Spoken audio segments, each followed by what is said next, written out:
අපි 56 බලවේගයක් හැදුවා සංඝ වෙදගුරු ගොවි කම්කරු කියලා. අද තවත් බලවේගයක් තියෙනවා. රණවිරු බලවේගය කියලා බලවේගයක් අද ඇවිල්ලා තියෙනවා. මේ රට රැකගන්න රැක දිනාගත නිදහස රැකගන්න අද තවත් බලවේගයක් රටට ඇවිල්ලා තියෙනවා. අද ෂඩ්මහා බලවේගය ෂඩ්මහා බලවේගය හයක් ගොඩ නැගිලා තියෙනවා. අපි අද රට ඉදිරියට ගෙන යන්න ඕන මේ සියලු බලවේග පෙරටු කරගෙන. දෙවන ලෝක යුද්ධෙන් පස්සේ රණවිරුව මතක් කරගන්න, ඒකෙන් ජීවිතේ පූජා කරපු රණවිරුව මතක් කරන්න මලක් පොපි මලක් ගහලා තියෙනවා. කින්ද මම හිතනවා අපිත් මේ රණවිරුව මතක් කරන්න අපේම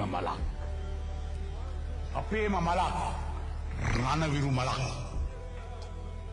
අපි නම් කළ යුතු කාලය ඇවිල්ලා තියෙනවායි කියලා මා විශ්වාස කරනවා.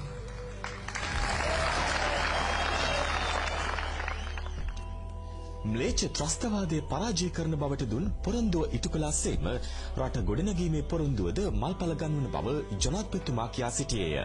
ඒ සඳහා තමන් සමග එක්වන්නේයි ජනාධිපතිතුමා දේශප්‍රේමී ජනතාවට ආරාධනා කළේය. මේ නිදහසුල් රට අපිට ලොකු වගකීමක් බාර දෙනවා. සහෝදරවරුනි, අම්මේ තාත්තේ නංගියේ මල්ලියේ අපි ඔක්කොම එකතු වෙලා මේ රට ගොඩනගන්නට සූදානම් වෙන්න කියලා මම උදාහරණ දෙනවා. ඔක්කොම මේ රටේ වගකීම අපි සියලු දෙනාම මේ රට ගොඩනැගීමේ වගකීම බාර ගන්නවා. බාරගත යුතුයි.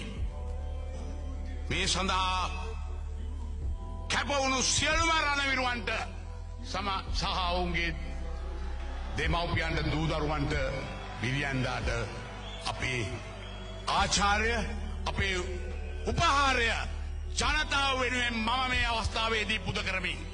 ඔබ සියලු දෙනාටම සුබ අනාගතයක් වේවා. මේ රට ගොඩනගෙන සටනේදී අද දුන්නා වගේම හෙටත් ඔබගේ සහයෝගය අපිට ලබා දෙන්න. ඒ රට ගොඩනගන්න, ඔබේ මාතෘ භූමිය ගොඩනගන්න, මා ඉපදුණු මේ මාතෘ භූමිය ගොඩනගන්න අපහායක් වෙන්න කියලා ඉල්ලීම කරමින් ඔබට ජය වේවායි කියමින්